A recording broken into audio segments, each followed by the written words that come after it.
Hi everyone. In today's tutorial, we will show you how to create a scrolling announcement bar in Squarespace.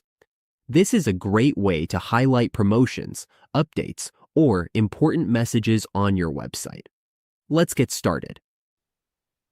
On the Squarespace dashboard, we need to click on our website first, and then select Web Pages. Under Marketing Tools, we just need to turn on the announcement bar. Make sure to turn it on and then click Save. As you can see, the announcement bar is already showing up. To make it scroll, we simply go to Custom Code and then Custom CSS. Here, we have a sample code. We found this code by searching for a scrolling announcement bar for Squarespace on Google.